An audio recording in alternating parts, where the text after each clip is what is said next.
Welcome to the Basketball Show podcast edition on the Stingray Podcast Network. Pleased to be joined by Brian Swain and our guest producer today. We have the privilege of having Brandon Douglas in the studio. Brandon, good morning.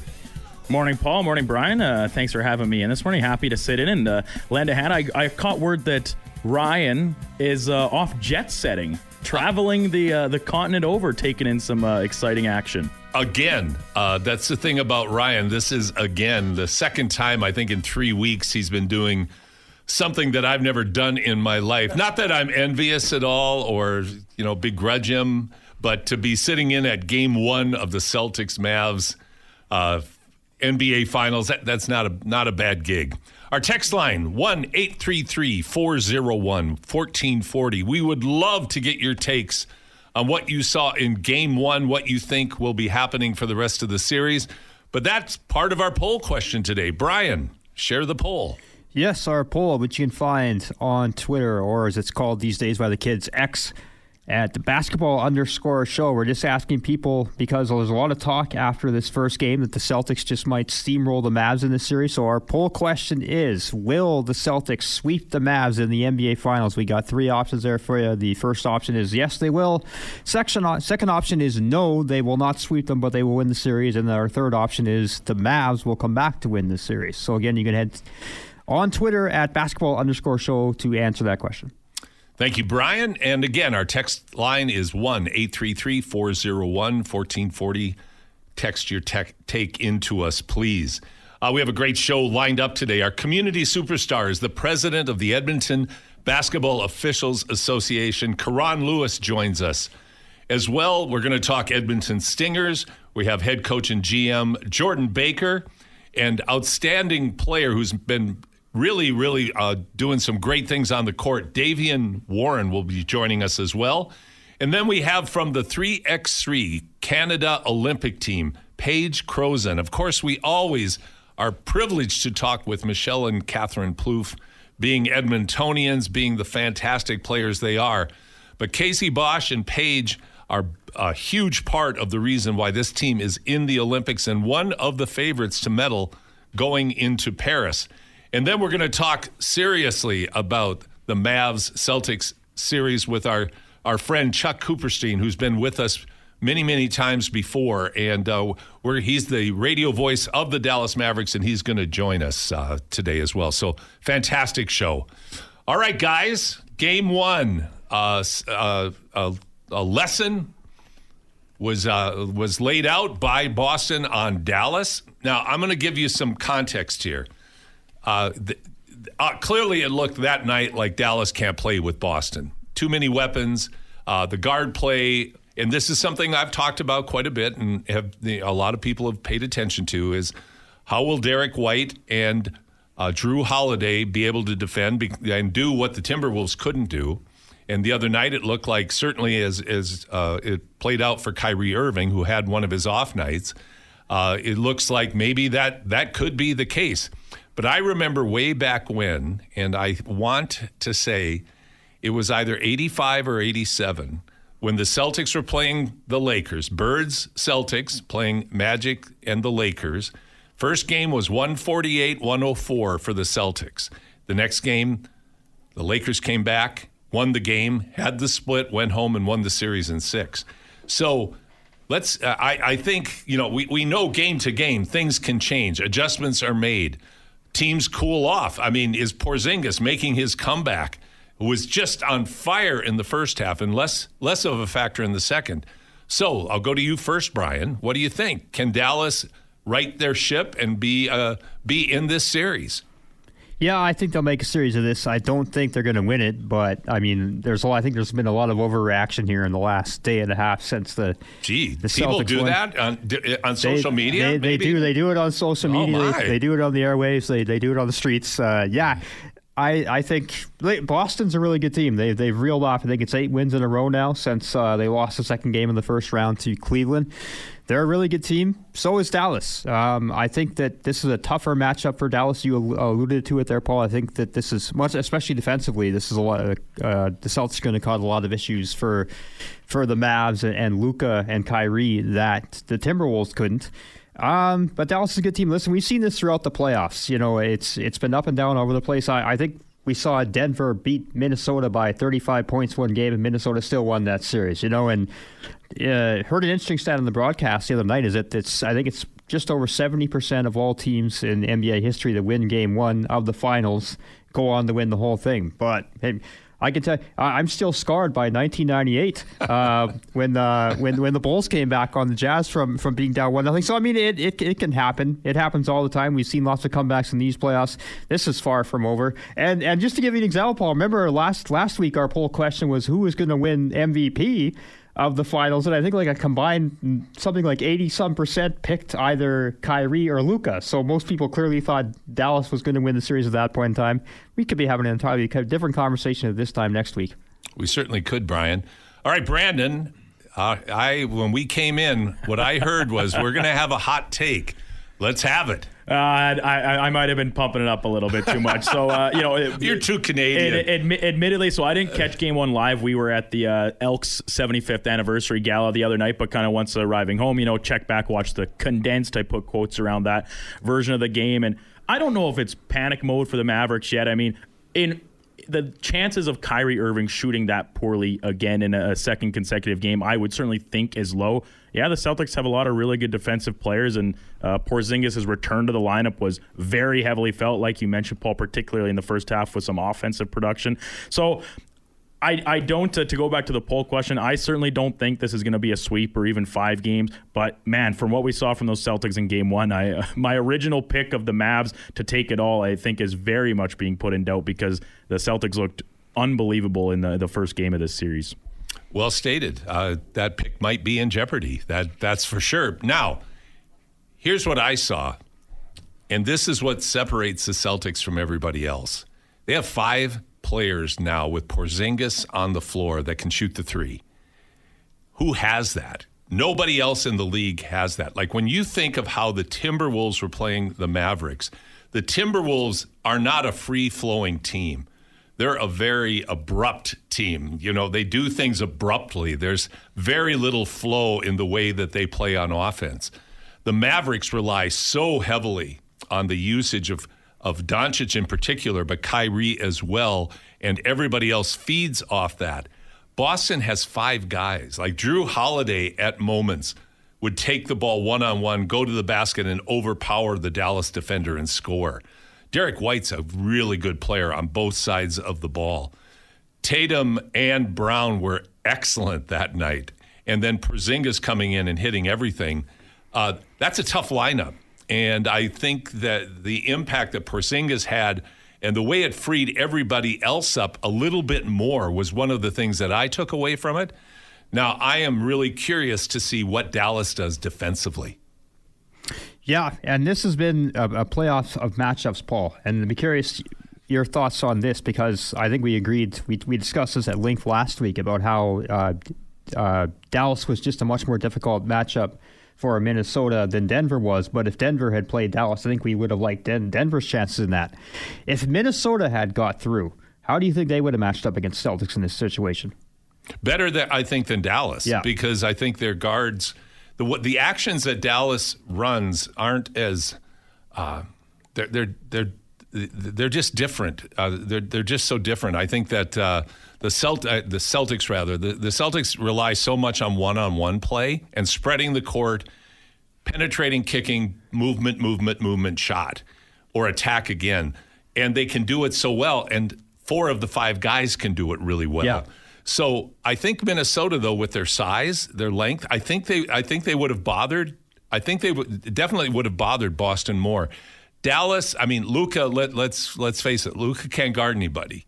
He really can't. Like he is a defensive liability. They have to support Luka on defense a lot. And what I saw the other night, which is concerning if you're a Dallas fan, nobody could guard anybody the other night. Right. Nobody could really keep anybody in front of them. And I still am, it's always a mystery to me when you can't keep the opponent in front of you while you're picking up at half court and getting blown by out there and having the defense break down. Yeah, I thought Boston exploited Luka's defensive deficiencies more than Minnesota was able to. Because they have the players to do it. Minnesota did not have that wing player. They could hide Luka against Minnesota. Yeah, exactly. So that's, to me, Paul, has been one of the stories of these playoffs that is most fascinating, is how it's just been a series of matchups. And we talked about this all season long, that there were so many different teams that could win this whole thing, and I think it was just going to be a matter of how the dominoes fell in a particular order for somebody to kind of or the stars would align for somebody, and it may end up being the Celtics. But we'll see. I think this is far from over. Well, I hope so. Game 2 is going to tell the big story, I think. It certainly did in the Minnesota series when Dallas was able to take 2 from Minnesota in the Twin Cities. I think if Boston goes up 2-0, it's going to be really, really hard for Dallas to win 2 in Dallas.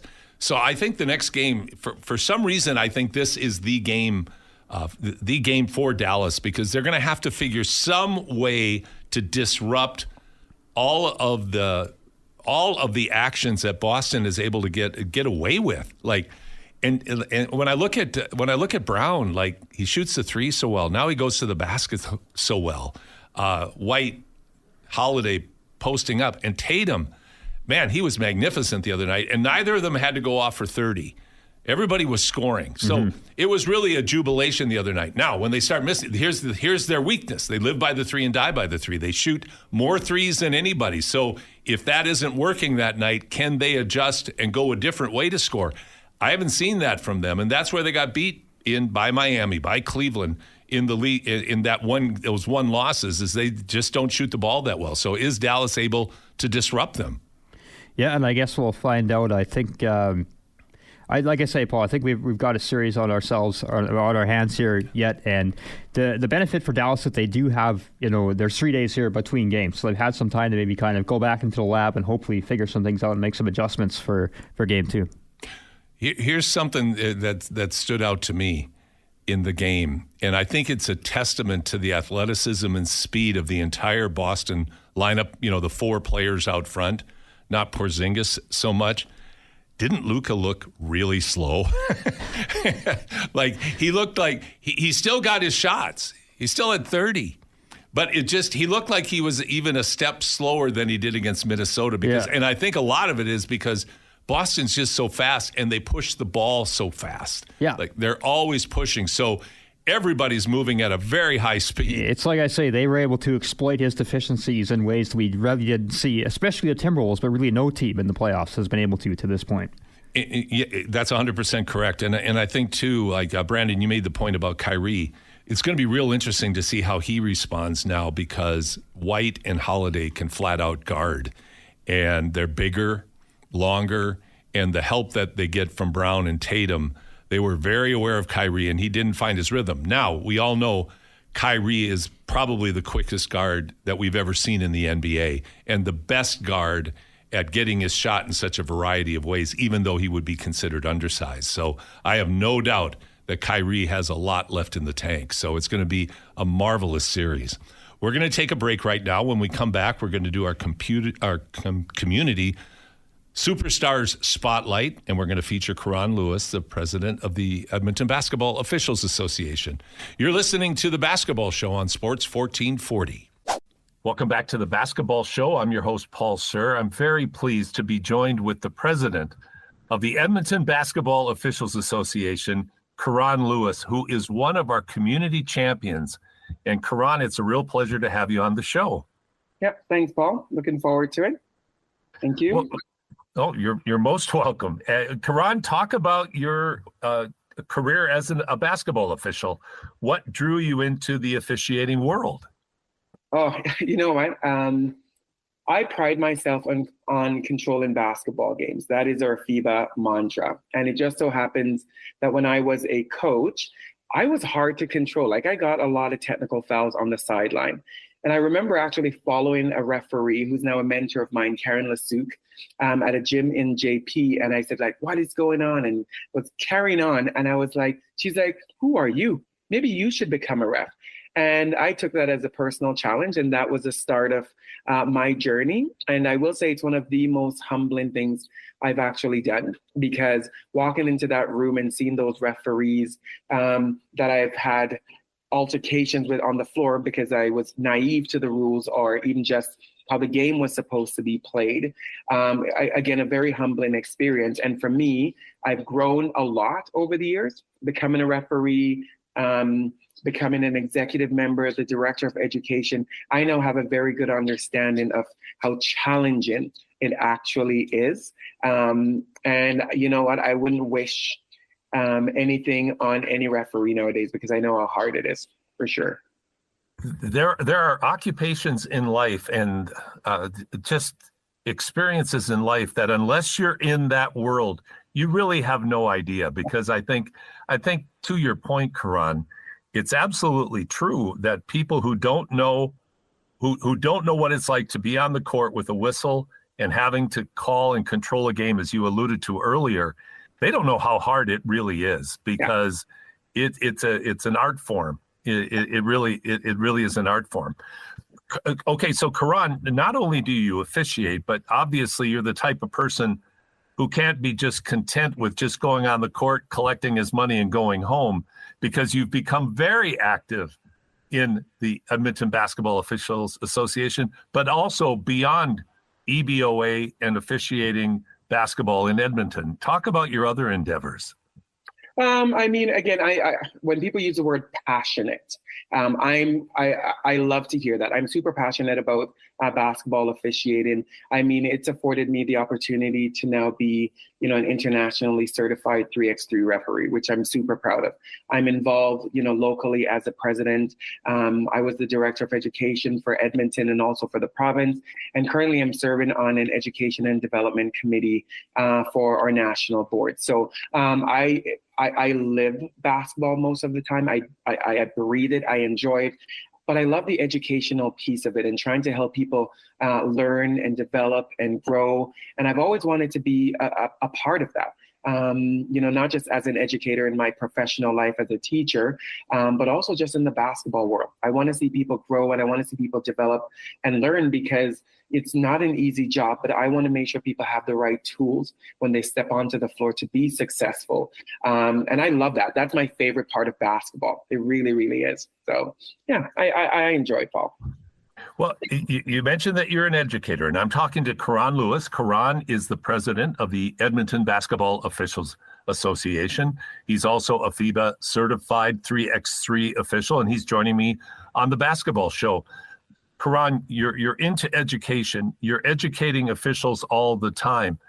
But talk about the challenges of recruiting and retaining officials. Is that a challenge right now for EBOA, ABOA, the National Officials Board?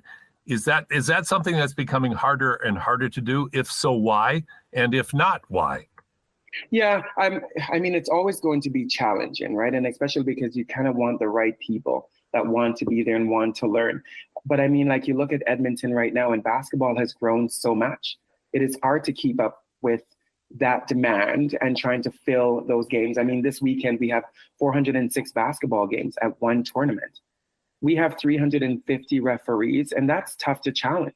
It is a challenge to fill. I mean, I look just across the country, and we are having trouble recruiting and retaining referees. Of course, retaining referees for, they have their personal and professional reasons, but a lot of that has to do with the referee abuse that's going on. Kudos to Halifax and Nova Scotia for, promoting what they have about, fans. If you want to be in the stands, you got to take care of these referees. Be a fan. You're not a referee. So, I mean, it has been challenging. We continue to have our challenges, but basketball is just growing. So we're just going out, and we have a good recruitment director in our association that, I think he has a list of 80 people right now that is waiting to come into the association. But we have to have games to give them as well. And part of that challenge is just the schedule that we have. You know what I mean? We don't have enough games for those new referees at the U11, U13. So that creates another barrier for us as well. So, I mean, basketball is always going to be there. We're doing the best that we can to get referees in the door, to keep them, to train them, to move them along into more challenging games. But it has always been a challenge, Paul, and it's going to continue to be a challenge because, as you know, it's growing. It's absolutely growing. Well, it absolutely is. And I have to give a shout out to yourself, Karan, to Leo Mangano, your treasurer. all the members of your executive and the members of EBOA, because I know what you guys, I do have an understanding, even though I was also one of those coaches who would get a few technicals along the way when I was in the coaching ranks many, many moons ago. But fortunately, there's a lot, I think some people at least have forgotten that. But you guys do a remarkable job, and you have a robust recruiting and training program. And I know you work hard at making sure young officials are not only trained properly, but looked after properly. Yep, absolutely. And we have to. I was going to say, Paul, I remember repping you at Concordia. It was one of my first college years. And I remember I made a call, and I'm pretty sure the call was wrong. And I walk away across the court thinking, okay, maybe I got away with this. And I turn around and you were looking and you were waiting for me to come over. And I think it was a timeout. And my partner's like, just go talk to him. And I dreaded that walk over to you. But when I got over to explain the call to you and what I saw, I was surprised because it wasn't met with like, you are wrong. It was just like, okay, I understand, I get it. And it made me as a newer referee feel comfortable and felt that, I was able to engage positively with the coach. I was able to give my side of the story and still come to sort of like a positive solution. Whereas in too many of our gyms right now, we're having coaches and fans that are just combative, and they make it difficult for referees sometimes. And, it's not necessary. Like, we don't go there to decide who's going to win a game. We go there to do the best that we absolutely can. No one wants to be crappy at their job. We're doing the best that we can. So sometimes I'm just like, just give us the benefit of the doubt. We're not trying to mess up anyone's game. So for me, that was a really nice moment. So I thought I would share that with you. So. I appreciate that. And I know I had so many great moments in exchanges and, consider many officials friends. I also had some bad moments, but but when I got technicals, usually I could go, you know what, I earned that one. And I just hope that it was just forgotten about and moved on. It was a bad moment. It was on me, and I deserved what I got. But I think, Karan, that whole systemic issue right now that I think that dealing with, and you're in education, you deal with it in education now. People really feel they can say things. They can say whatever they want to say, wherever they want to say it, whenever they want to say it, even when it's inappropriate. And the officials oftentimes are victims of that in games. And you feel for the mature, experienced officials, but much less for the younger person coming in. Too often parents think their child's performance is the end of the world, and they act it out that way. So I admire what the officials are doing, and I wish you all success. I'm excited about the upcoming 3x3 event, Karan. Yeah. It's going to be a lot of fun. And we're going to continue sharing information on our show and our social media about EBOA. Thanks so much for joining me today. I appreciate it, Paul. Thank you very much. You take care. Brian Lewis, president of the Edmonton Basketball Association, joining me on the Basketball Show. Brian, I believe we have a text that came in regarding officials, correct? It comes to us from Big Easy. He just asked, Paul, what age can you start officiating? You can start around 13 years of age if you want to, because they're always looking for, and they being the EBOA, are always looking for young refs to come in and find ways to mentor them in a safe situation. And the best way I would recommend that you find out the details is go to theeboa.com. Again, that's theeboa.com. What do we have for poll results, Brian? Yeah, our poll results, and of course over on X at _show. Make do your democratic duty, make your voice heard. We're asking, will the Boston Celtics sweep the Dallas Mavericks in the NBA Finals? 3 options so far. Our options, of course, are yes, they will sweep the series, no, but they will win the series, or no, but the Mavs will win the series. So far, we have the lead is tied between the no, the Mavs will win the series, or no, but they will win the series. So the majority of people think there will not be a sweep, and they're kind of split that actually the Mavs might come back. So there we go.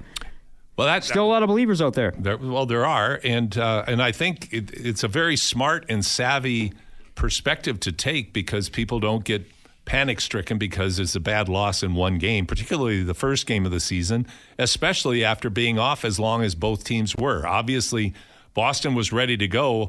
They had their adrenaline pumping. They hit everything out of the gate. Now we're going to settle into a series where it's going to be more of a grind. So There's another text question. Yes, this one comes to us from Brandon, and basically he was asking us to check out a video that's been kind of circulating online. But the gist of it is the video is about Caitlin Clark being left off the U.S. Olympic team. And I know, Paul, you have some opinions on this, I think. So I'll give you the floor. Okay. Stand back. It's so silly, and that's the only word I can come up with, is that it's just folly that the committee would leave Caitlin Clark at least off the ability to go for a brief tryout to see how she would fit into the Olympic team. Sponsors must be pulling their hair out going, what in the world were you thinking for doing that? And putting Caitlin Clark on the Olympic team because of sponsor revenue isn't the right reason.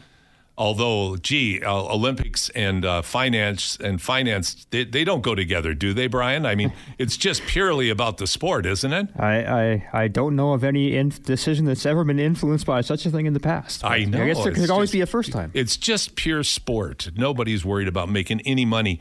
But I think, and it's part of, I think, the angst that's going on right now in the women's basketball world because of the shadow that Caitlin Clark's college career, the shadow that overwhelmed everybody, that now is into the WNBA and all of the nonsense that's going on in the WNBA with the naysayers, both players, coaches, managers who find ways to take cheap shots at this player who has brought just unparalleled attention to women's basketball that carries over into women's sport. And the narrative, and I was sharing this with Brandon and Brian off the air, the narrative, it appears to me, that's trying to be put out in front of everyone and shifted is that this is the coming of age of women of the WNBA and has less to do with Caitlin Clark than it has to do with just people realizing what a great league it is and what great athletes they have, which I agree with. It is a great league. There are great athletes, but I'll tell you what, we wouldn't hear anything about the WNBA like we're hearing now if it wasn't for the arrival of Caitlin Clark. And by the way, the other night she dropped 30 on you, and she was the rookie of the month. And yes, her team is struggling. Is that Caitlin Clark's fault? Absolutely not. She's part of a franchise that's rebuilding. How many great athletes have come into that kind of situation? So going back to the Olympic decision, it's just silly. I would, and again, we were talking off air, and Brian, you made a great point. Is this the U.S. women's Olympic equivalent of the Dream Team and keeping Isaiah Thomas off? The Dream Team back in 1992. Right, and when we were discussing that, I was saying I don't think you could not have the Dream Team without Michael Jordan. So they would have sacrificed all other 11 players if it was needed be to get Michael Jordan on that team. I don't think. I'm going to try to be careful with how I phrase this. I don't think there's a player on this team, and I'm not saying they should be sacrificed for Caitlin Clark, but I don't think there's a player that you can look on this in that team and say that there's not the Michael Jordan to the Dream Team that there is a player to this U.S. Women's Olympic team. So I just find it curious when you consider if, as you said, Paul, sponsorship drives this so much that the influence of sponsorships isn't so great that they would have. I thought she would have been there for sure because of the influence of sponsorships. So it's surprising to me that politics have kept her out, where I almost thought politics would get her on the team. That's a really good nuanced comment, though. I think it just so happened that Michael Jordan was the best player in the world, right? And they had to have him on the team, right? Now, I do. And Isaiah Thomas deserved to be on that team, I think. And I'm a John Stockton fan, or I was a John Stockton fan back then, but he deserved to be on that team. Well, yeah, he deserved to be on the team, and Christian Laettner certainly didn't, in my opinion. If you were going to make the switch, it was a political gesture to put an NCAA player on there. Yes. And that's what it was. It was either him or Shaq, really. Yeah. And then you're talking about a big, and you understand that. I understand that. But should Isaiah have been there in front of John Stockton? Debatable, but definitely shouldn't have been blatantly excluded from the conversation. Mm-hmm. There should have been a way to get both of them on, in my opinion. Mm-hmm. But yeah, I think the Caitlin Clark being kept off. Can you imagine the viewership of the U.S. Olympic team if Caitlin Clark was on the team compared to what the viewership will be without her on the team. Yeah. It's going to be different. And it's not going to be as good. And they're not going to get the sponsorships that they got, that they would have gotten if they would have had Caitlin Clark on the team. Timing wise, she is, everything about her is red hot right now in terms of attention. And so for it to for that to be happening, coinciding right when the Olympics are about to hit, it's like this perfect storm that, you could have monster viewer. I'm sure you will. I mean, it's the Olympics anyway. You're going to have monster viewership numbers. So I'm just surprised that through whatever maybe sponsorship pressure, and instead, well, you know what though, Paul? Let's just put it on take all this other noise out of it. If you are making the best U.S. women's basketball team, the 12 best players who make the best team, is Caitlin Clark on that team? Yes. Yeah, I think she is. I don't even think you'd hesitate and say, yeah, put her on. She's going to come in and help. Can you imagine her in the Olympic Games? Yeah, so it's not necessarily a conversation of even, she would bring in the ratings, but she would not be a great fit for the team. So it's be over her head. So the whole thing is just it's kind of bizarre for me, and it's a tough one to kind of wrap your head around. I think women's basketball is struggling with their own success right now, and they're trying to find a way to navigate through it and maintain it while still trying to not just have one player be the center of so much attention. We're going to take a break. When we come back, we're going to have our Stingers report here on the Basketball Show on Sports 1440. So glad you're with us on this Saturday morning. Happy to be joined for our weekly discussion with the head coach and general manager of the Edmonton Stingers, Jordan Baker. Jordan, how are you? I'm not too bad. How are you? Good. Great to have you on. You're 4-1. Big game on Sunday versus Niagara.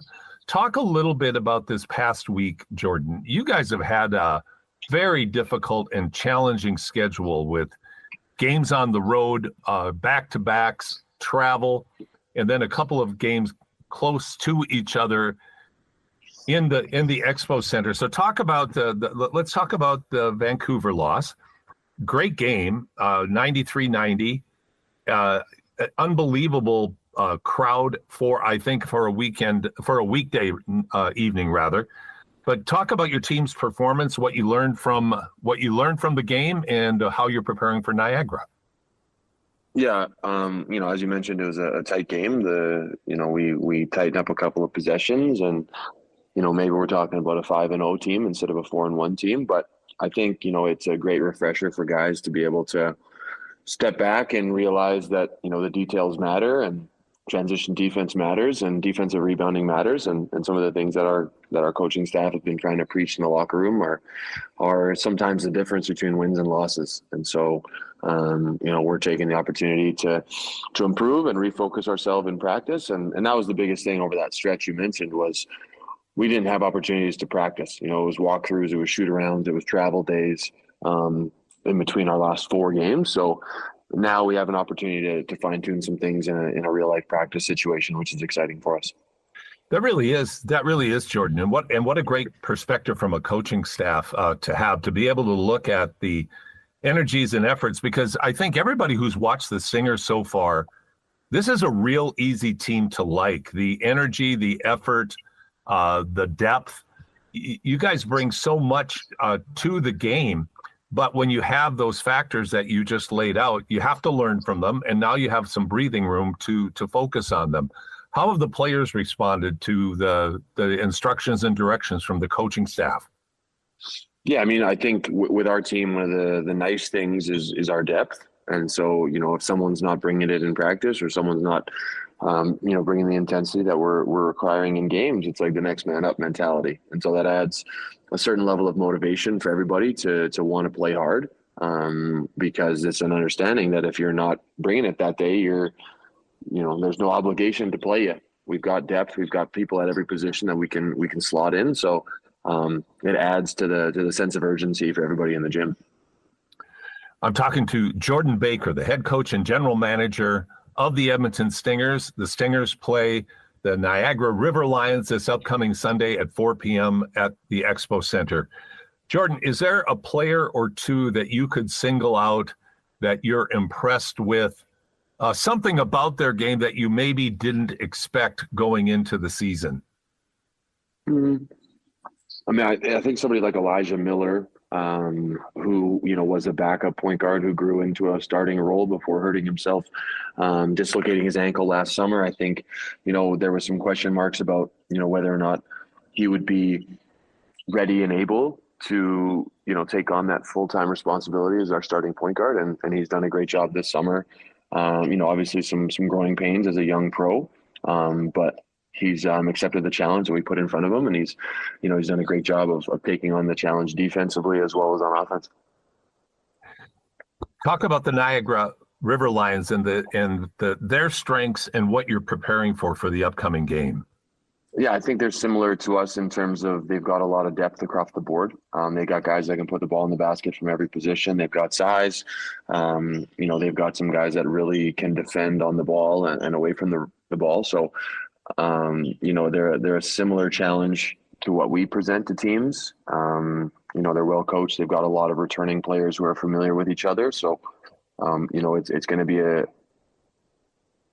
game that requires full team effort and, focus on the scout and on personnel and understanding tendencies. And for us, we want to, like I said, make sure we take care of the defensive rebounding piece. We want to take care of, defensive transition and make sure that we, force them to play a little bit of a slower game than they're maybe used to. Because early in the season, even though we're 5 games in, there's still some challenges with cohesion, and it's easier to play in transition than it is to be organized in the half court. So we want to try to slow them down, play a game in the 70s. And, we want to, try to put as much pressure on the rim as possible against their team. It's going to be a great matchup. Again, it's this Sunday over at the Expo Center. The Edmonton Stingers, 4-1, facing up against the Niagara River Lions. Get your tickets. Head on out there. You're going to enjoy it. Jordan Baker, head coach, GM, Edmonton Stingers, thanks so much for joining me today on the Basketball Show, and best of luck this weekend. Thank you so much. I also had the opportunity to pre-record with Davion Warren, and Davion has emerged, I think it's safe to say, as the offensive leader of the Edmonton Stingers, not just because of his statistics, but because of the way that Davion plays. So Davion and I had a chance to catch up this week as well. And I am very pleased to be joined by a significant member of the Edmonton Stingers roster. Davion Warren joins me on the program today. Davion, welcome. Thank you. So let's start, Davion, with your journey in basketball. Talk about your background, how you fell in love with the game, and where you've played prior to showing up to Edmonton. I have some older brothers, and I have a family of basketball players. Luckily, I'm the only one to be able to play professionally, but just my dad and my brothers, and I have an uncle that played. And just watching them play and compete, and my parents put us in sports, so I also played football. I played a little bit of baseball, and, I just ended up liking basketball a little bit more throughout my life. And it just also brought a lot more success to me in the sport than baseball and football did. So just seeing my family play and just seeing my friends, that's kind of how me and my friends got together and had a good time, was to play basketball. And that's just something that I always wanted to do. Well, talk about your college journey. You're an outstanding high school player. How did your journey start? And talk about the decisions that you made in the schools that you played at. It started off in high school. I made a decision to transfer from I went to a public school back home in Buffalo called McKinley High School, and then I transferred to the Catholic school, Bishop Timon St. Jude, which I knew that kind of took basketball a little bit more serious. And I just knew that maybe if I took myself out of a little bit of rough environment and put myself in somewhere where I wanted to be, would do good for me. So that kind of was a big decision to do that. And then leaving high school, I was a senior in high school. I averaged 22 points and 14 rebounds. I had no offers. I had one Division II offer and mostly Division IIIs, probably like 3 Division IIIs, but nobody knew who I was. So I had one offer from a junior college, and they believed in the film, they believed in the numbers, and they took a chance on me, which was only Central Community College. So I decided to go there, and when I went there, I got a chance to like develop a lot. I developed a lot into a role player, and it kind of helped me figure out and learn the game more because it was different leaving from high school to that. So I kind of developed a role there.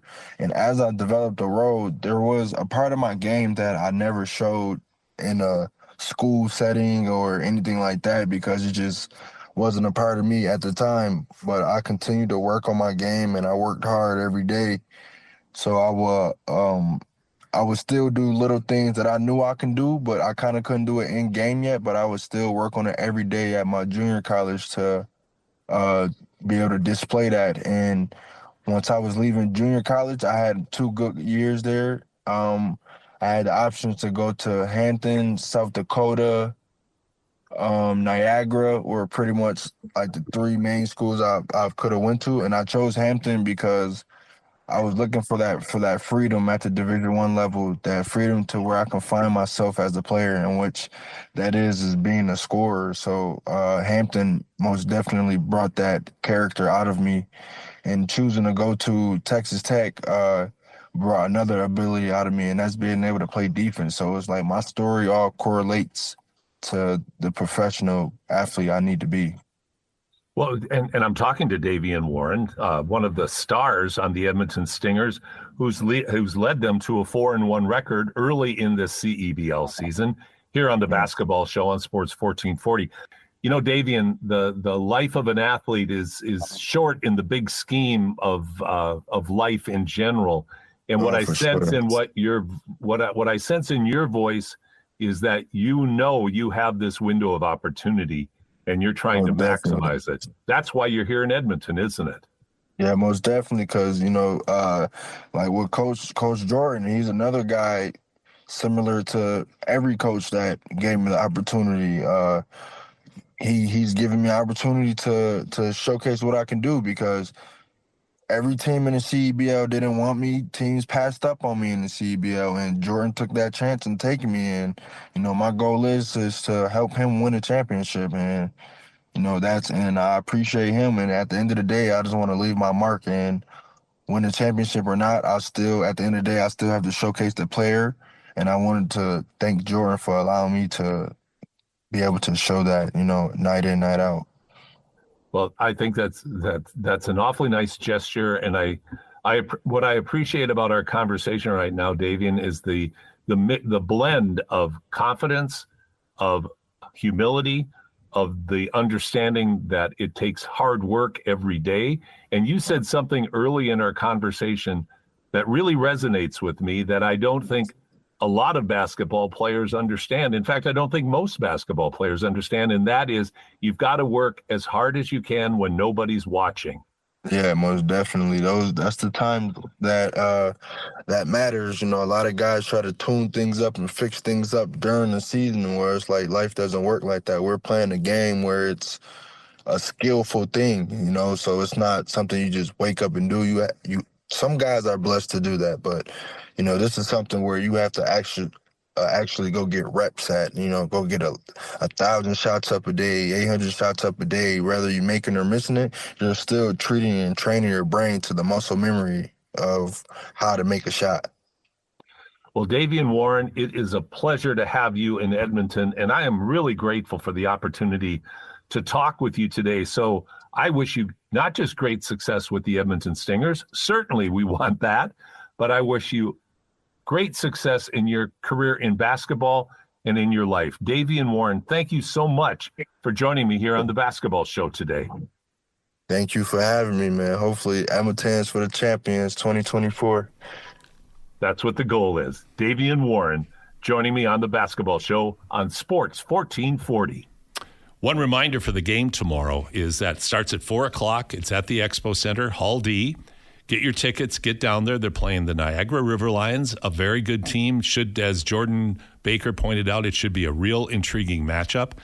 And at halftime, I'm really pleased that we're going to be giving a 3x3 demonstration with 2 groups of youth teams coming in to demonstrate, and also a couple of very well-known special guests will be there as well, helping the teams play and also having a few words for the crowd tomorrow night. So make sure you get down to the Expo Center, watch the Edmonton Stingers as they go for win number 5.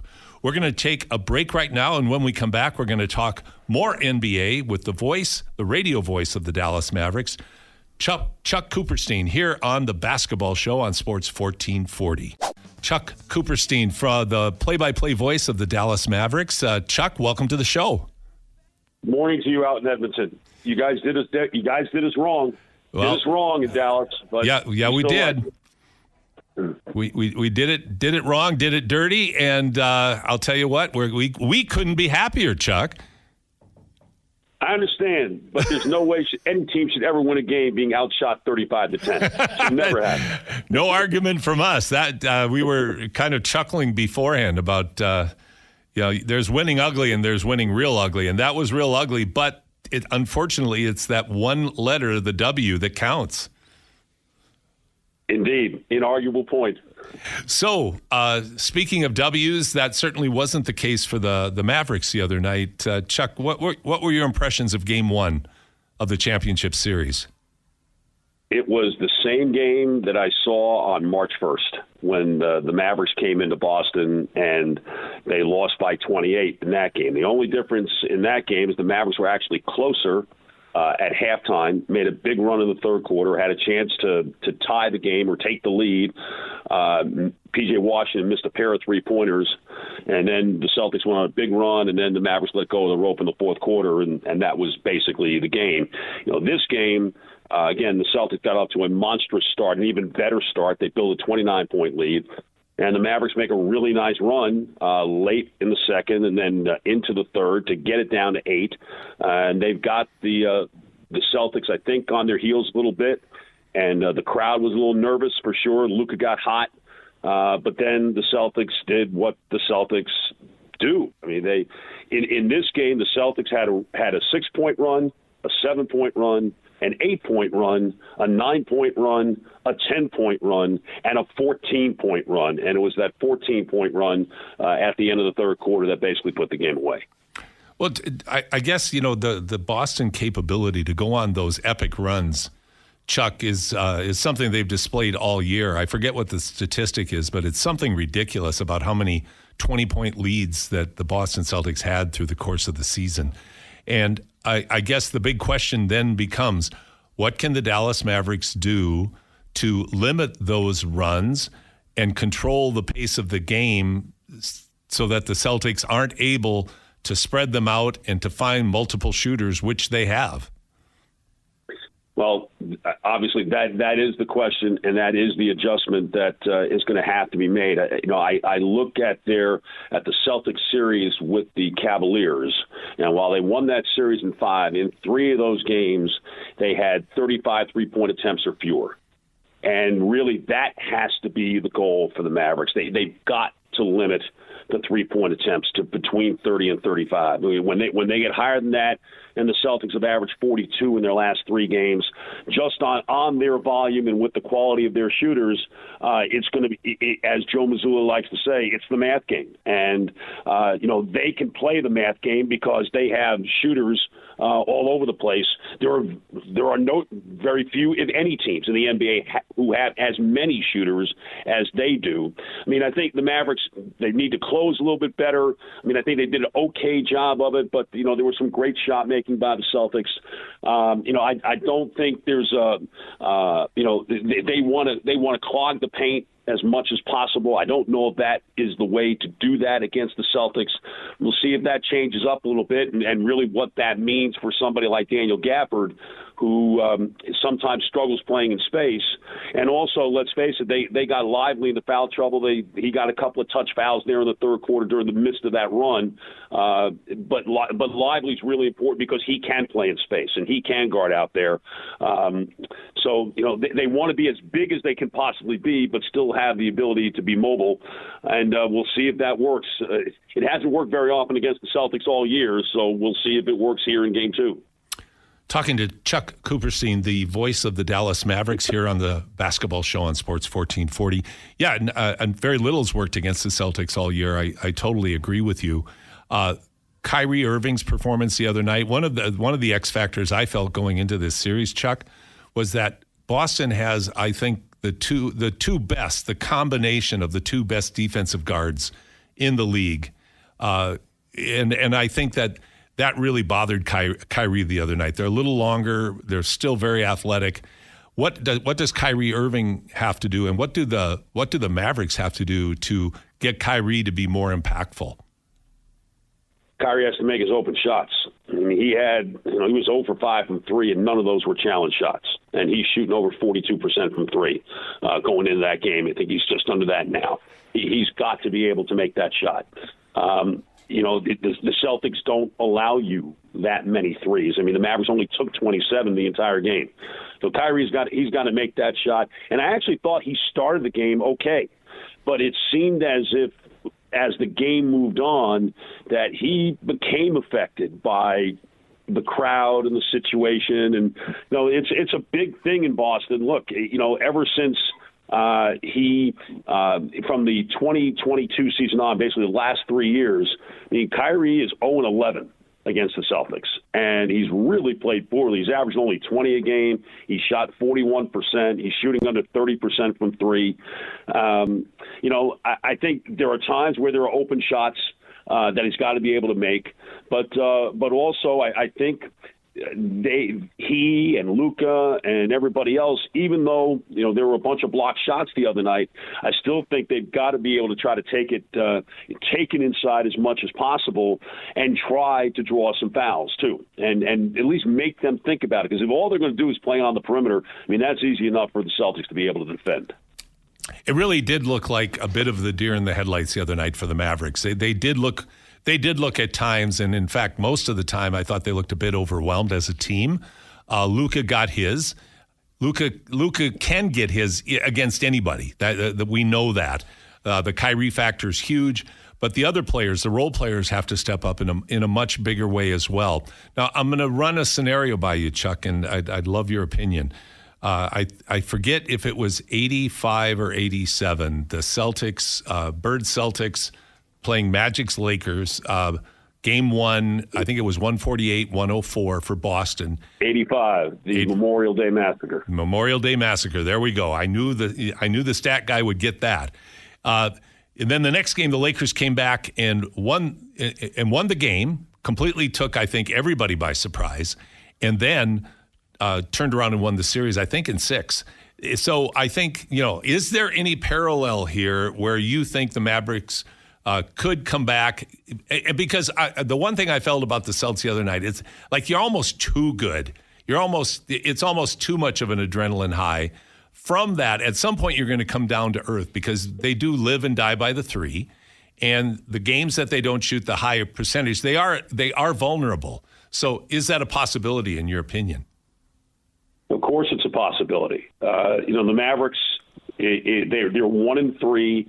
In game 1s in this playoff. They lost by 12 to the Clippers after trailing by 29. They lost to Oklahoma City by 22. They obviously lost this game the other night by 18, trailed by as many as 29. They're 3-0 in game 2s. Now, all the games have been close. A 3-pointer against the Clippers, a 9-pointer, which the Mavericks pretty much had control of that game against Oklahoma City, and then the Luka shot to beat Minnesota in game 3, in game 2 of that series out there that pretty much won the series for the Mavericks. So I don't think you want to be in the business of falling behind 2-0. Only 5 teams have ever won a series after trailing 2-0. The Mavericks were victimized by one of those in 2006 against Miami. But the Mavericks have not lost back-to-back games of any meaning since March the 5th.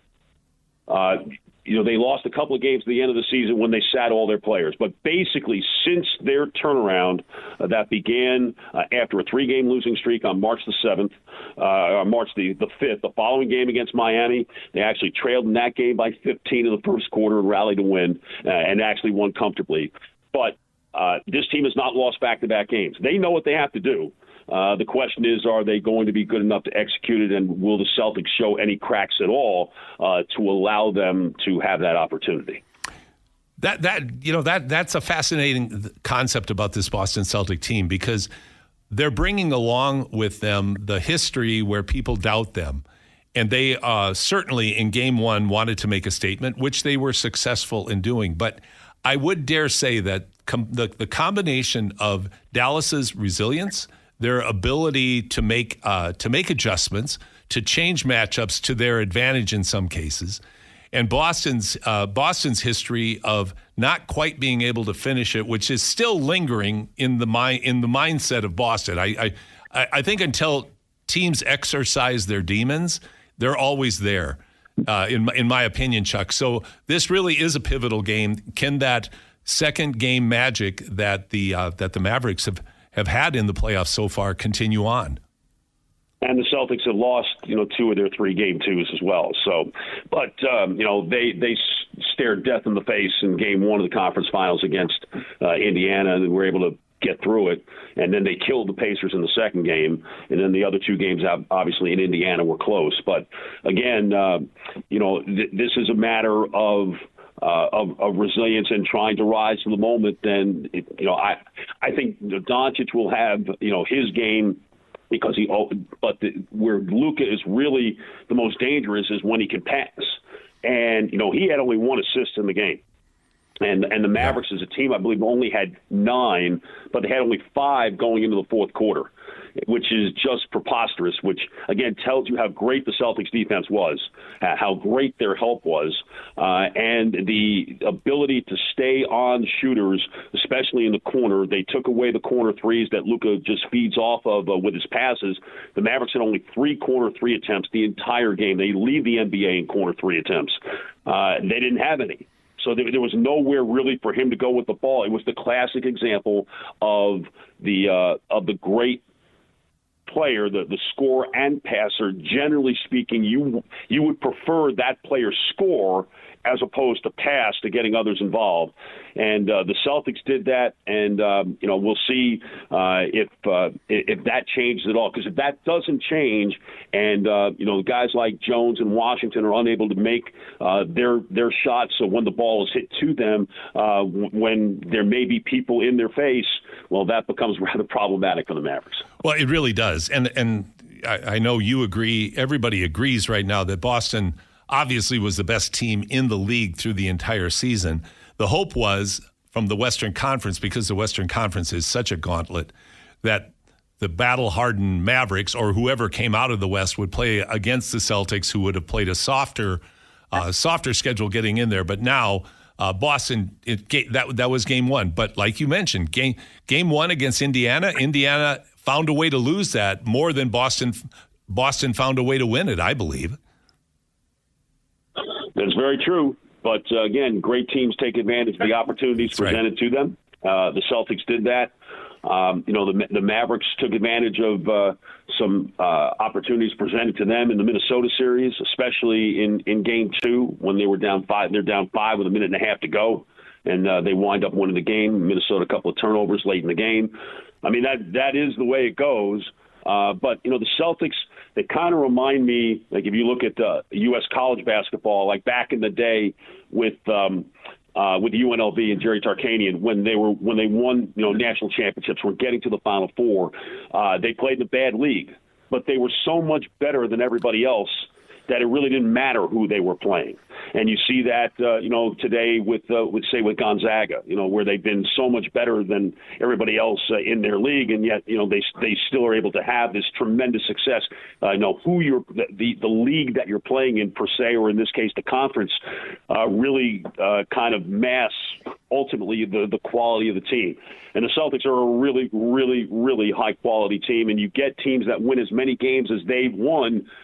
Generally speaking, when they get to the finals, they don't lose. The Mavericks are fighting history in the grand scheme, and they're just fighting the fact in the present that they're playing a team that's really, really good, and certainly better than any team they played in the first 3 games of the first 3 series of the playoffs. Well, it's going to be Game 2 is going to have lots of drama, lots of theater to it. Can't wait for it. Chuck Cooperstein, thank you so much for joining us today. We will certainly be thinking of you later today when the Oilers take the ice, and feeling really badly for you. Of course, I'm lying. No, you won't. No, I won't. No, you no, won't. But that's okay. That's it's okay. I get it. Yeah. I get it. I get it. But I will say I love Connor McDavid. I mean, he's absolutely brilliant. I just didn't think that Stuart Skinner would actually turn into Grant Fuhrer. Yeah, there was a metamorphosis right before our eyes. It really was. Yes. Well, Chuck. All right, guys, take care. All right, you take care. Chuck Cooperstein, voice of the Dallas Mavericks, joining us here on the Basketball Show. Brian, before we jump to break, you've got something for us. Yeah, I'll just give a poll update here real quick. Again, we're asked over on X, basketball_show, what will the Boston Celtics sweep the Dallas Mavericks in the NBA Finals? We were just talking about that, and so far most people are saying no. They're 57% are at no, but they will win the series. We got 28.86% at no, but the Mavs will win the series, and then just 14.3% say that yes, the Celtics will sweep the series. And of course, if you have any thoughts you want to share with us, especially on the NBA Finals and maybe some of the things that Chuck was able to touch on there, hit us up on the Sports 1440 text line. That's 1-833-401-1440. Again, 1-833-401-1440. Thank you, Brian. We'll take a break right now, and when we come back, we'll be talking with a member of Canada's 3x3 women's team that will be competing in the Paris Olympics, Paige Croson. Thanks for joining us here on the Basketball Show on Sports 1440. Welcome back to the Basketball Show. I'm your host, Paul Sir. I am so pleased to be joined by Paige Croson, who is a member of the Team Canada 3x3 Olympic team. And it's nice to say it in that way, Paige. Welcome to the show. Thank you so much. And it doesn't feel real that's a new title, but it is pretty sweet. Well, it is pretty sweet. And it wasn't like you guys have not had to go through a lot of adversity to get to this point. You were a deserving team back in 2021, but because of the very controversial and questionable policies at that time, I guess FIBA 3x3 didn't know what they didn't know. But unfortunately, at that time, Team Canada was the victim of the rules as they were. But this time you left no doubt, as you just had to fight toe-to-toe to get to this point, and to this point you are. Yes, absolutely. And I think that's part of like the growing pains of going through a new sport is figuring out, the policies and the best systems that work for the sport. However, I think now the 8 best teams in the world got into the Olympics for the Paris 2024 games. And we're so excited to be one of them. Although we made the journey to get there very dramatic and exciting. And if you ask my family, way too stressful. But we finally accomplished our goal. Well, there were a lot of palpitations among it. And as you know, it's much harder to watch basketball than it is to play it. And of course, you're in the competitive moment and it's tough, but man, there is nothing worse than mom and dad sitting on the sidelines watching their daughter compete to go to the Olympics. That's been an ongoing debate in our household because my mom's like, oh, I've been so stressed. It was so hard. And I was like, oh, was it hard for you? And she's like, try harder. Well, being on both sides, I say, yeah, darn right it's harder because you can literally do nothing about it. So Paige, talk about your day job, your career, like what you're working right now on a very exciting event in Saskatchewan.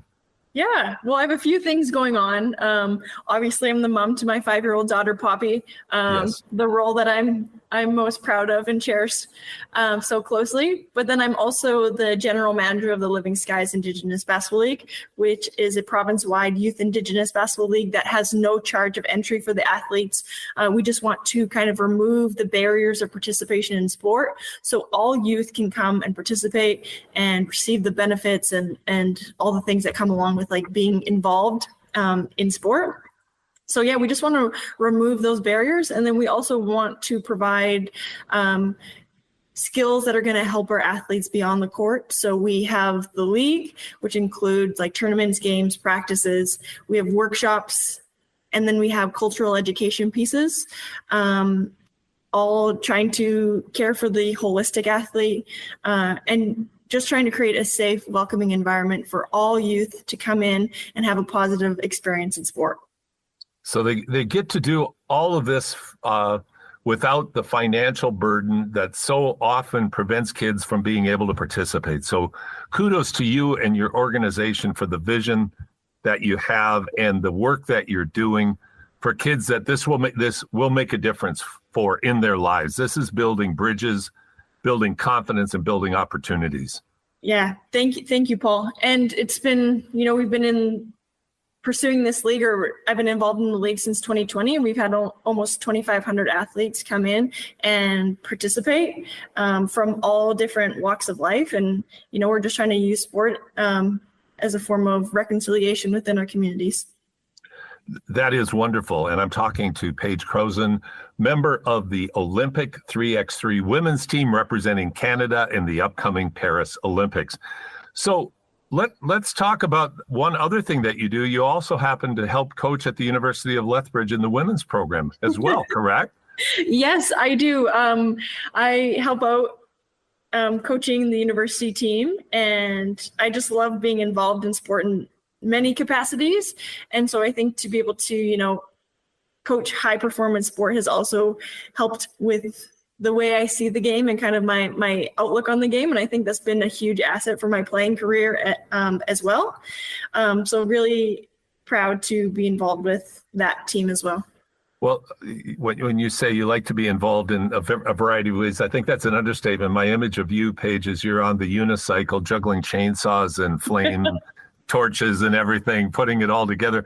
But the thing is, you do everything well, because I know you put your heart and soul into it. And now you have the Paris Olympics looming. Talk about your upcoming training schedule. You're going to be back in Edmonton, thank goodness, July 5th to the 7th, playing in our Hoop City 3x3 event. But talk about the next few weeks and getting ready for the Paris Olympics. Yeah, it's been such an exciting time. Well, first we came back because for the qualifier, we were on the road for 4.5 weeks. So we came back and had some time to rest and regroup, just because we experienced every emotion possible during that time frame. But now we're getting ready to hit the road again. I'm leaving on Tuesday for France, and we have 2 women's series stops. Come home for a couple days. We head to Quebec for another stop. And then, as you mentioned, we get to play at home again in front of our families in Edmonton from July 5th and 6th is our tournament.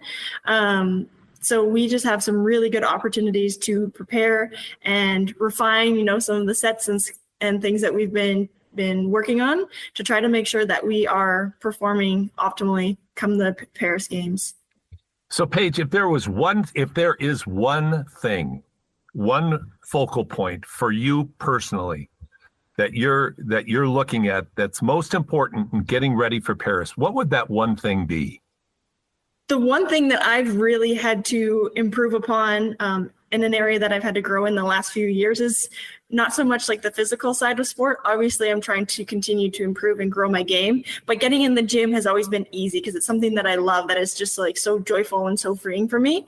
But I, in sport, have experienced anxiety with it at various points in my career. So it's working on the mental side of sport, finding a way to prepare that helps me be at a place that is, like calm and centered. So then when I'm in the game, I can just like be present and enjoy what I'm doing instead of, listening to some of the mental noise that I've experienced in the past.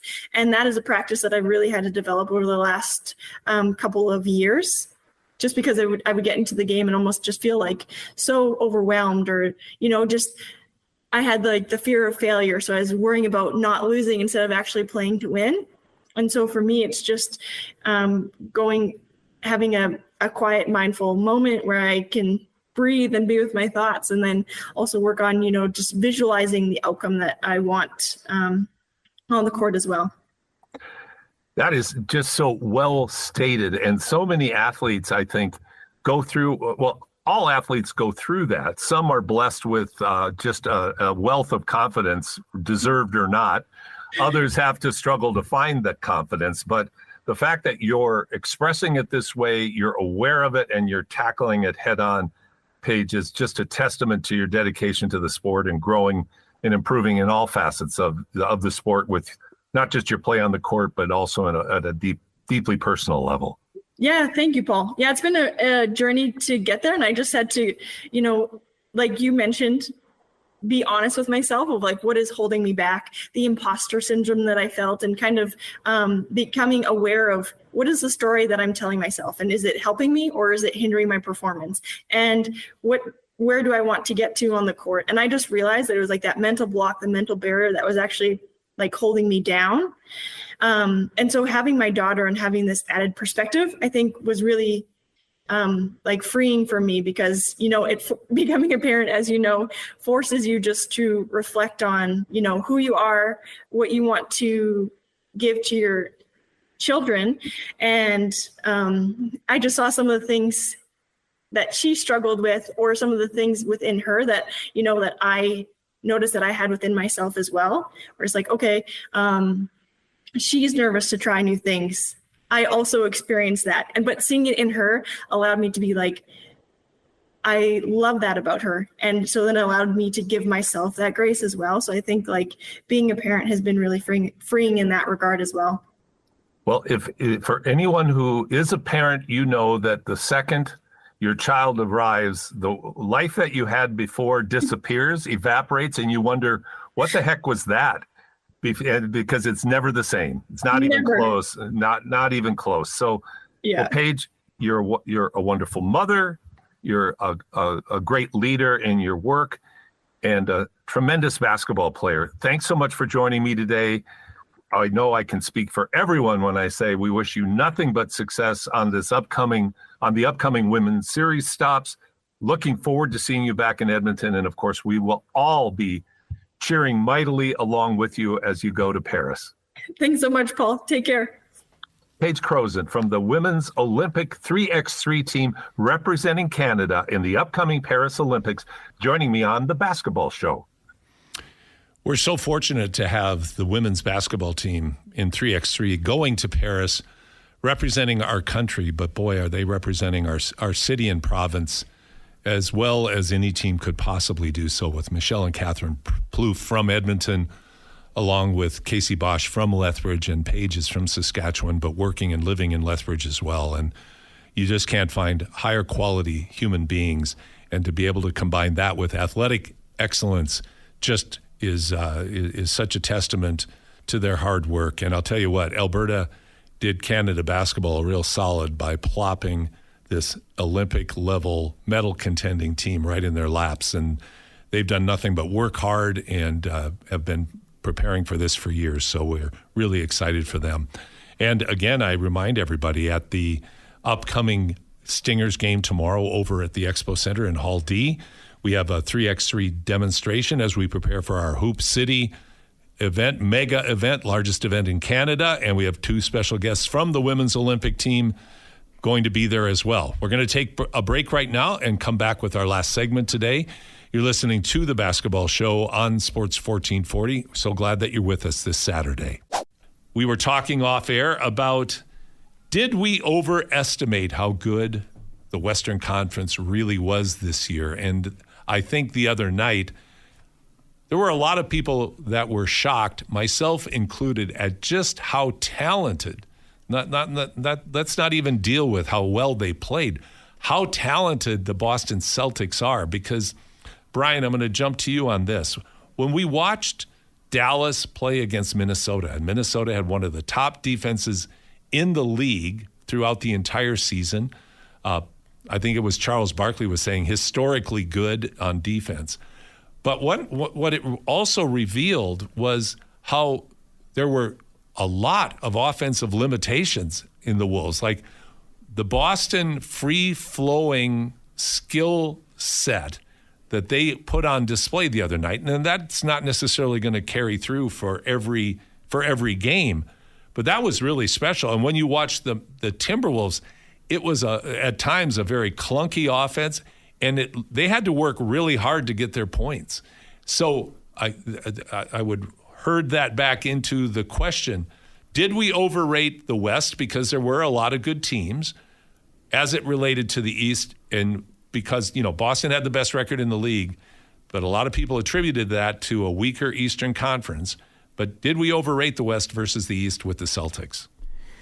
I don't think we did. I think you can say that, the best team, it may end up proving to be the best team. Obviously, the best team all season, as we've already talked about, was the Celtics, and they were in the East. But I think the majority of the better teams were in the West. I'm even just looking at the standings here from the season poll, and 5 of the top 6 teams, based on the standings, were in the West, and 8 of the top 10, 8 of the top 11.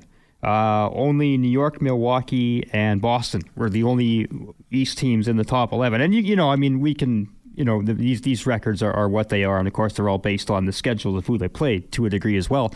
But, no, I think the West was still, it maybe had the deeper talent pool. It's just that the best team may ultimately prove to be out East. I think maybe one thing that we might have overestimated would have been the sort of the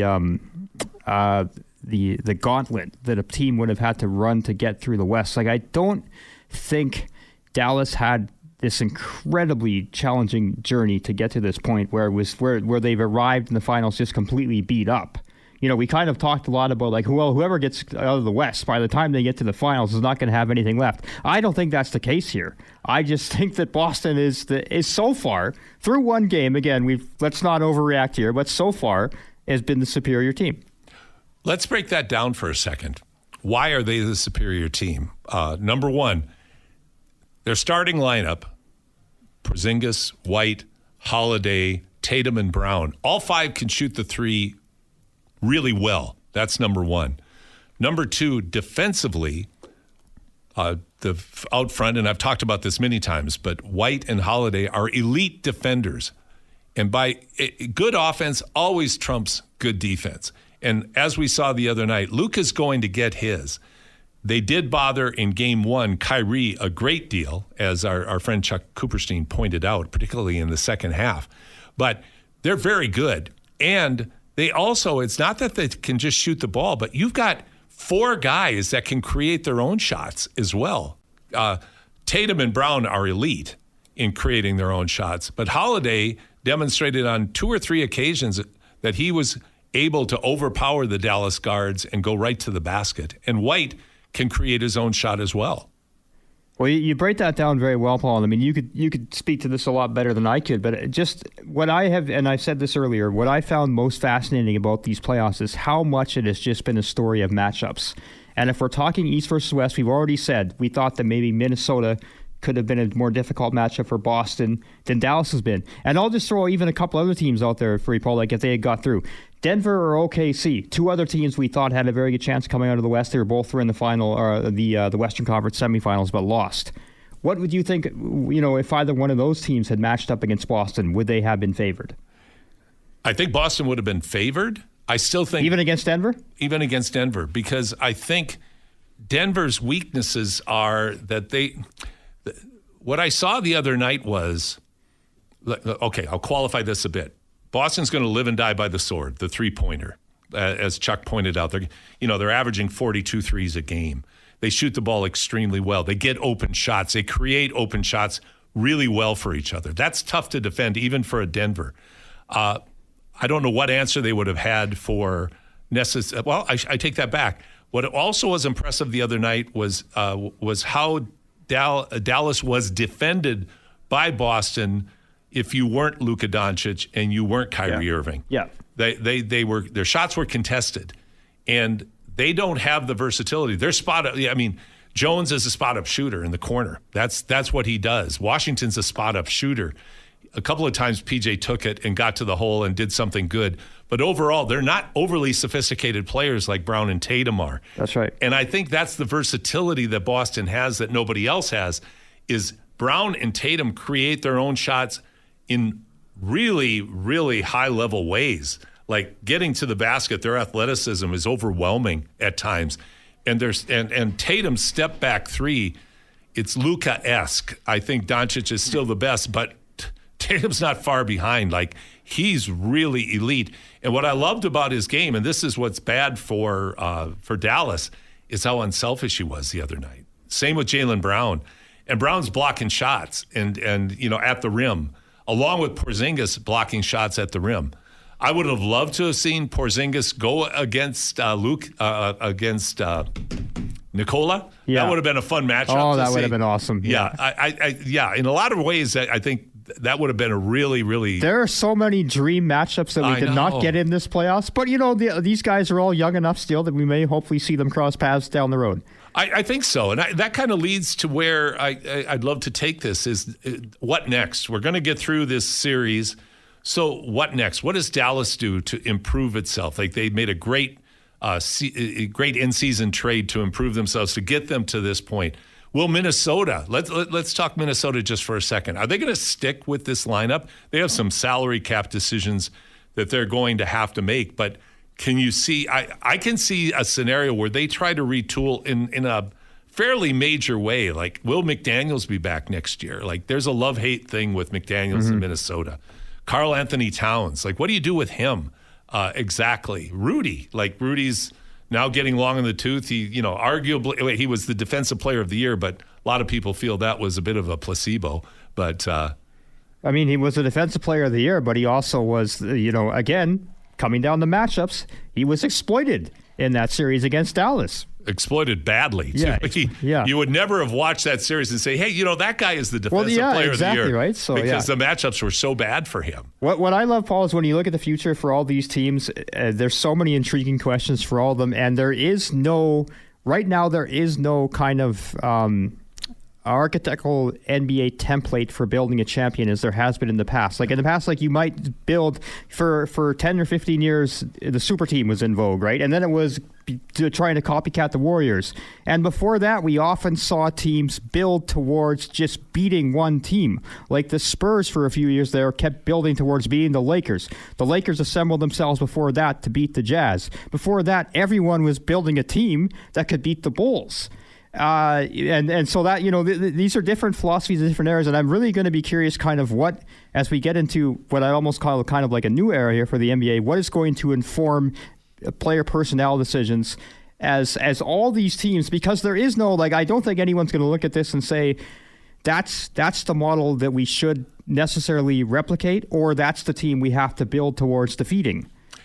You know what? I think you're right, but I would offer this just as a bit of a devil's advocate, is that will teams now try to become the Boston Celtics? Big, good defensive guards who can shoot the three. Everybody's going to have to be able to shoot the three. Yes. Moving forward. You can't. I can still make a case that there is still room in the NBA for a true back to the basket post player. I think there's a place for that. I think that abandoning that's a mistake. I think we could see that come back much in the same way we started to see the mid-range game. Exactly. Yeah. That becomes a facet. But 4 of your 5 guys have to be great three-point shooters. Yes. You cannot have a missing link there, because if that the way analytics have worked, but the way the Celtics are exploiting it at such a high level, just like Golden State did at their peak, where people just saw. When you can score in bunches like that, it's such a game changer. And like the other night was the perfect example. They score in bunches, go up by 29. Dallas battles back, cuts it to 8. Call the timeout, 14 in a row. All of a sudden it's 22. If you can defend and you're athletic and you can get the ball down and hit the three, you can do things that if you're just methodically trying to beat the team, you really can't control these tremendous athletes and contain them. So getting back to the T-Wolves then, Paul, if the Celtics are the template, what 1 or 2 moves could the T-Wolves make to become that team? Or is it more than just 1 or 2 moves? Are they we have to talk about a complete retooling here. Like, how many teams can you look at and say they're a move or 2 away, a piece or 2 away from becoming that team? I would say Oklahoma City is one that could become closer to it. Denver is one. They've got good pieces. See, and the funny thing is too, I would have thought like a year ago we would have been saying Denver's the team you want to kind of replicate, right? Yeah, exactly. The problem with replicating Denver is you can't replicate Jokic. He's just such a unique talent. Yeah. He's just such an odd blend of non-athleticism with superior basketball intelligence and skills. So he's just that 1 in a million guy. But I think like with Boston, you can try to replicate a bit more. But I think there are teams that aren't that far off. I think, though, you just have to face the fact there are only a few superstars. There's a whole bunch of really good players, but there's only a few really special players. And Boston happens to have two in their wings in Jaylen Brown and Tatum. And I give both of those players a lot of credit because of how hard they've worked to become the players that they are. Jaylen Brown in particular, in 2016, he was in the Las Vegas Summer League, and that was the year Steve played for the Bucks. And so we went down and we watched, and I watched Brown a lot. Brown and Booker. That was his rookie year, or his right after he was drafted? That was Jaylen Brown was just right after he was drafted, and Booker he had played in the league a year but wanted to go there to sharpen up. Booker was the best player there. Like, he had no business being there. But Brown, you could just see it. It's like, man, this guy's just different. Even amongst all that talent, he was just doing things, and you go, wow, if this guy works at it, this guy's going to be really good, and he is. And apparently a really good teammate as well. So it kills me that their coach is like 35. Yeah. Mazzulla's, he's like, he should be, just barely getting going. I've reached this point now in the last couple of years, Paul, now where these coaches that are younger than me, and it's like, what is going on here? So, no, I think this is shaping up to be a really interesting series, a culmination of a great year in the NBA. Very exciting. The WNBA is filled with all kinds of attention and controversy. I think Barkley said something the other night that was really smart. And that was, the days of any publicity is good publicity, meaning bad publicity is good. That's not the case for the WNBA. I thought it was a great observation.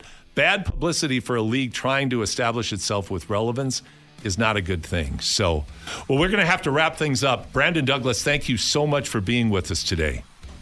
Thanks a lot for having me. I really enjoyed a lot of the conversations. The chat with Chuck from down in Dallas was a great one, even if he's still a little salty about the results of the Western Conference Final. But how many teams do you want in the finals, right? Yeah, exactly, right? I'm looking forward to Game 2 of the NBA Finals later this weekend, but I think everybody's main focus, Edmonton Oilers tonight, 6:15 Mountain Time. Absolutely. Brian, thanks so much for being here. And great fun as always. In tribute to my son, Ben, who we lost a little over a year ago, please be kind to everybody. You do not know what they're going through in their lives, so an act of kindness goes a long ways. And live your life with taking energetic action. Make sure you pursue those things that you're passionate about and love, and you cannot tell those that you do love that you love them enough. Have a great week on and off the court. Thank you so much for joining us on the Basketball Show on Sports 1440.